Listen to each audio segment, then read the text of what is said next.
Dr. Andrea McNeely is a first-class human nutrition graduate from the University of Ulster Coleraine and has been appointed as a lecturer in sport and exercise nutrition within the Ulster Sports Academy at the University of Ulster Jordanstown. Andrea continues to be actively involved in nutrition education and acts as a consultant sport and exercise nutritionist for many sports teams and clubs throughout Northern Ireland.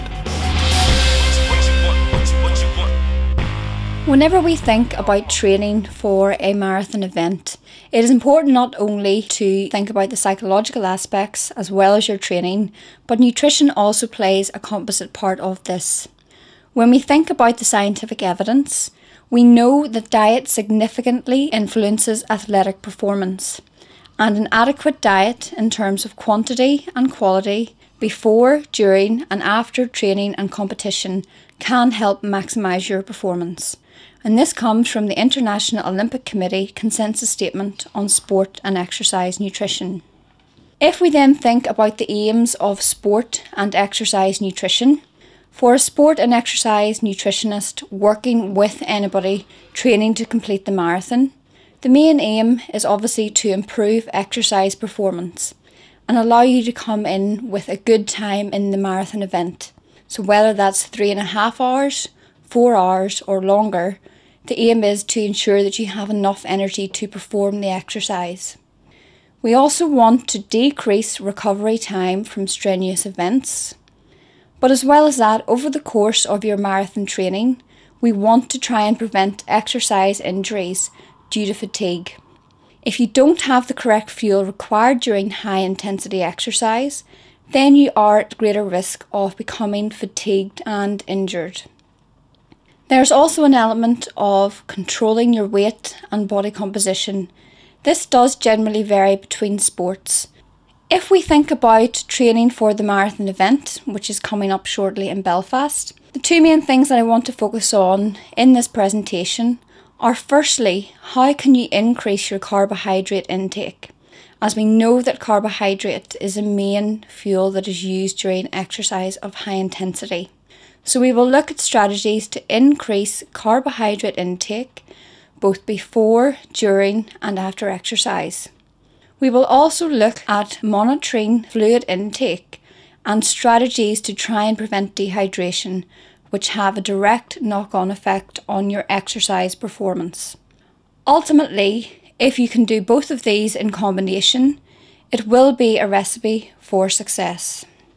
If we then think about what type of diet you should be following during your marathon training, if we think about the average person in this country, we would estimate that 40% of total energy intake comes from carbohydrate, 40% comes from fat, and unfortunately for us, it does tend to come from saturated fat, which is unhealthy when we think about not only athletic performance, but also with regards to cardiovascular disease risk.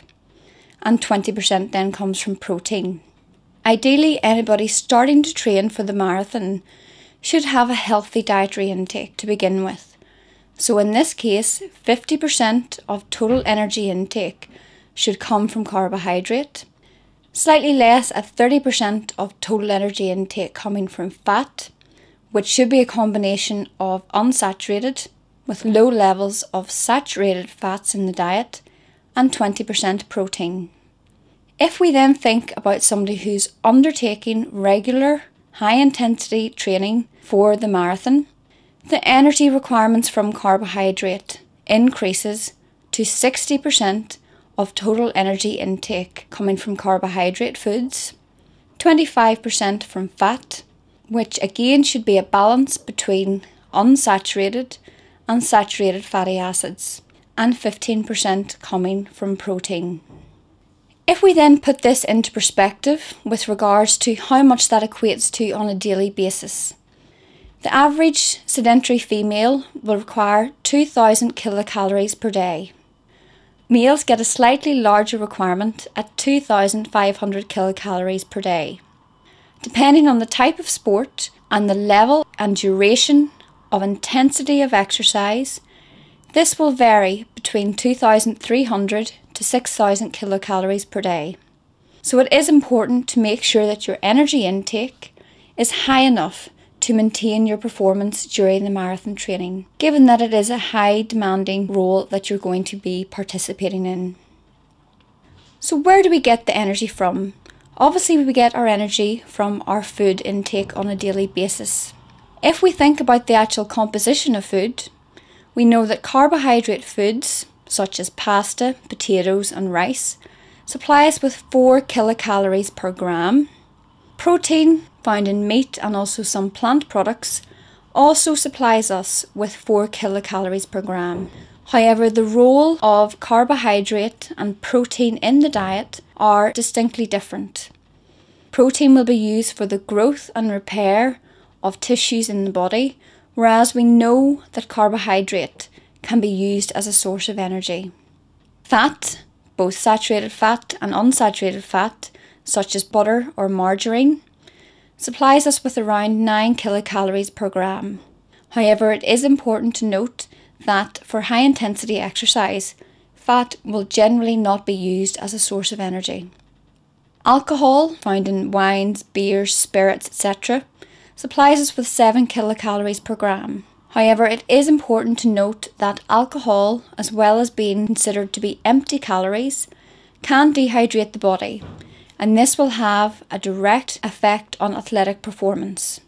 It is therefore recommended that during marathon training, you exclude alcohol from the diet, and the majority of runners and athletes will be on an alcohol ban during marathon preparation.